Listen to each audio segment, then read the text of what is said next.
Bonsoir à tous, ravi de vous retrouver pour le journal de Maritima TV. Soyez les bienvenus, nous sommes le mardi 27 mai.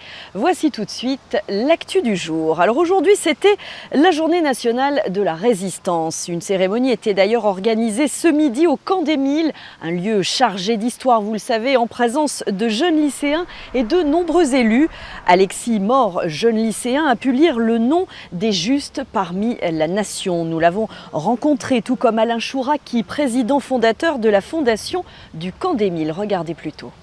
Pasteur Charles Guillon, pasteur Henri Manen et son épouse Alice, révérend Père Joseph Marie Perrin, Père Marie Benoît, abbé Fernand Saint-Gerlais, pasteur Gaston Vincent et son fils Michel. Donc tu as lu le nom des justes parmi la nation, tu as ressenti quoi pendant cette lecture ? C'était un moment d'émotion parce que c'est quand même les personnes qui ont pu aider la France. C'est beau, c'est quand même l'histoire, c'est eux qui ont pu aider la France à sortir de cette guerre. Donc c'est un beau moment d'être là et de participer.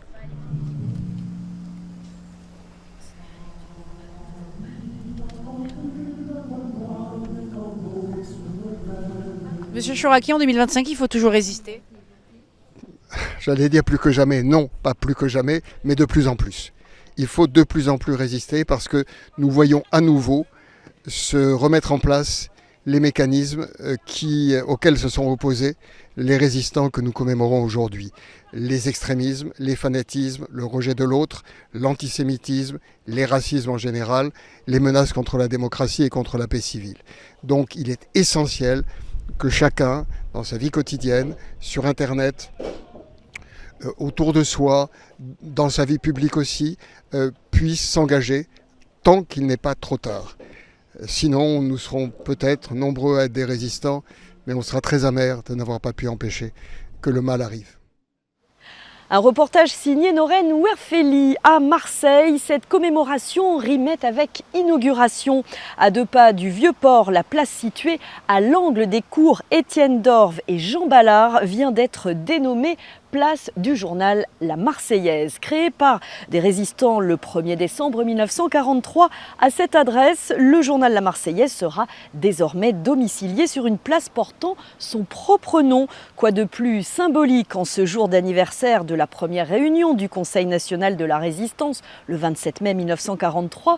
L'émotion était justement palpable pendant le discours d'inauguration. Écoutez le maire de Marseille, Benoît Payan, et Léo Purguette, le président du journal La Marseillaise, qu'on a l'habitude d'avoir sur notre antenne pour Rue de la République. On les écoute au micro de Rémi Reponti.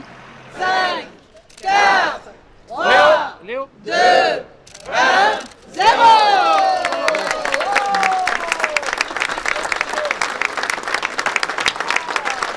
Le 1er décembre 1943, la Marseillaise s'est levée avant l'aube avec une première. Celle d'un journal qui était alors clandestin, engagé, farouchement, délibérément et avec la force de ses convictions dans une bataille qui était une bataille de la vie contre la mort, de la lumière contre les ténèbres, de la liberté contre le joug des nazis. On est devant un journal historique, on est devant un journal qui a résisté. On est devant un journal qui a porté des idéaux de liberté. Ils étaient communistes, socialistes, gaullistes, tous croyaient en la liberté. Et ce journal est l'expression même de celles et ceux qui ont résisté et qui ont payé de leur vie pour qu'on soit libre aujourd'hui. Et moi, je veux qu'on se rappelle de ça. Et je crois que dans le monde qu'on est en train de vivre, se rappeler des résistants, de ceux qui ont laissé leur vie pour qu'on puisse vivre libre aujourd'hui, de ceux qui ont fait vivre des journaux, qui ont fait vivre des idées différentes. Et à l'époque, on s'acceptait, quelles que soient nos convictions. Et puis c'est aussi l'histoire de la ville qu'on célèbre ce matin. Né en 1943, dans l'élan de l'unification de la résistance, la Marseillaise porte fièrement les valeurs du programme du Conseil national de la résistance. Pas simplement comme un héritage du passé, mais aussi comme un flambeau qui éclaire notre présent. La Marseillaise, elle reste très fragile parce qu'elle est indépendante des puissances d'argent. Donc c'est sa liberté, c'est sa fragilité aussi. Et pour autant, elle progresse. On a gagné 9% en vente en kiosque en 2024. On a gagné aussi sur le plan des abonnements numériques. Donc on pense qu'on peut avancer sur ces deux jambes. On multiplie les événements. On a pris beaucoup d'initiatives qui démontrent notre dynamisme. Et donc même si les choses sont parfois difficiles, eh bien quand on progresse, forcément on garde courage et enthousiasme. Et puis avec un nom pareil, comment faire autrement? Absolument, on est le journal le plus chanté de France. Aux armes citoyennes, formez vos bataillons, marchons, marchons, qu'un sang impur abreuve nos sillons. Et la veille, Marseille accueillait un tout autre rassemblement auquel participait également le maire de Marseille pour soutenir le peuple palestinien.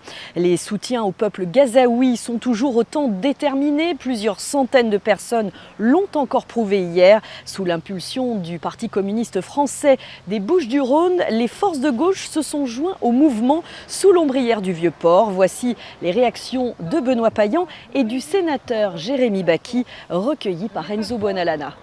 Je suis présent ici parce que je suis révolté par ce qui se passe en Palestine. Voilà, et donc je pense qu'il faut absolument réveiller la population. C'est plus possible de laisser se perpétrer ces massacres que l'ONU elle-même qualifie de génocide. Je reprochais à mes parents de n'avoir pas bougé pendant la guerre mondiale. Ils me disaient mais on ne savait pas qu'il y avait un génocide qui se passait. Aujourd'hui on sait ce qui se passe. Moi je ne veux pas que mes enfants plus tard me reprochent en me disant vous n'avez pas protesté, ne serait-ce. Pour nous il était essentiel d'être présent aujourd'hui parce qu'on a une augmentation des violences en Palestine qui est extrême. On est là pour appeler Macron à revendiquer la Palestine comme un État libre et la solution à deux États comme la solution pour le conflit israélo-palestinien. On est là pour revendiquer le génocide et on est là pour porter honneur à tous les camarades qui sont morts en Palestine. Je suis présent à tous les rassemblements depuis octobre 2023. Ce n'est pas le premier et malheureusement ce ne sera pas le dernier. On est présent ici pour faire parler justement la Palestine, pour montrer au peuple palestinien qu'on est là, que Marseille et une bonne partie d'entre nous sont présents pour la Palestine. Pour un cessez-le-feu immédiat à Gaza. Parce que je trouve que c'est super important de se mobiliser pour la Palestine, pour prouver qu'il y a du soutien en France envers le peuple qui subit ces massacres, ces atrocités, ces crimes. L'actualité du jour marquée par la disparition de Jean Tibéri, l'ancien maire de Paris, s'est éteint à l'âge de 90 ans, magistrat et figure politique engagé au RPR. Il avait effectué 4 mandats à la tête du 5e arrondissement de la ville dès 1995. Candidat dissident lors des municipales de 2001, il avait été battu par le candidat du Parti socialiste Bertrand Delanoë. Les hommages au dernier édile de droite de la capitale se sont multipliés au cours de la journée, à commencer par celui de l'actuelle maire du 5e arrondissement de Paris, Florence Berthoud, pour Horizon sur le réseau social X. Vers un tournant pour les taxis. La question reste entière. Après une semaine de mobilisation, des taxis marseillais ont rejoint la capitale aujourd'hui. Les représentants ont été reçus ce matin au ministère des Transports, tout ça en présence du ministre François Bayrou, pour parler de la concurrence. Le gouvernement veut, je reprends les propos, taper fort sur les VTC. L'exécutif entend par là intensifier les contrôles contre la maraude ou encore le racolage de pratiques illégales. C'est la première fois qu'on a un ministre qui est prêt à s'engager pour véritablement distinguer les deux activités, taxi et VTC. Voilà comment a réagi le président de l'Union nationale des taxis. Alors place à une seconde réunion dédiée cette fois à la nouvelle tarification pour le transport des malades. C'est ce soir et ça se passe au ministère de la Santé. Évolution à suivre sur notre site maritima.fr. Fin de vie et focus sur le vote solennel des 2 propositions de loi. Les députés se prononcent sur la création d'un droit à l'aide à mourir. Après 2 semaines de débat consacrés à la fin de vie, l'examen en première lecture de la proposition de loi de l'élu MoDem, Olivier Falorni, doit s'achever d'ici ce soir par ce vote solennel à l'Assemblée nationale. S'il est adopté, le texte prendra la direction du Sénat. Un second scrutin est prévu au même moment pour la proposition de loi qui vise à à développer les soins palliatifs. Là encore, je vous invite à consulter notre site maritima.fr. Retour sur notre territoire, 10 personnes interpellées dans le cadre d'un trafic de voitures volées qui datait de plus de 4 ans.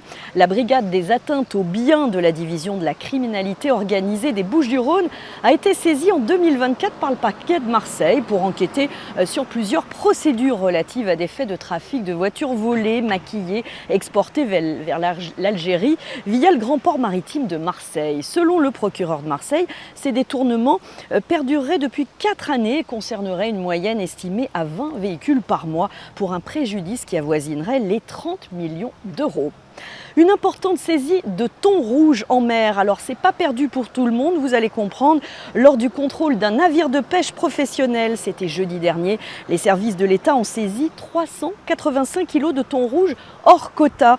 La pêche de thon rouge de calibre 8-30 kg, je vous le rappelle, a été fermée en avril dernier par le ministère de la Transition écologique, de la biodiversité, de la forêt, de la mer et de la pêche pour les navires de notre département qui n'adhèrent pas à une organisation de producteurs.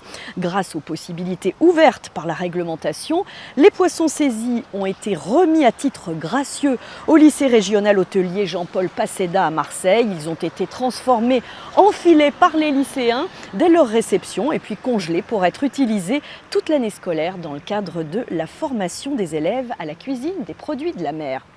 En bref, l'inflation recule doucement. Sur les 12 mois derniers, les prix à la consommation ont augmenté de 0,7% selon l'estimation provisoire publiée aujourd'hui par l'INSEE, un ralentissement par rapport au plus 0,8% comptabilisé en avril dernier.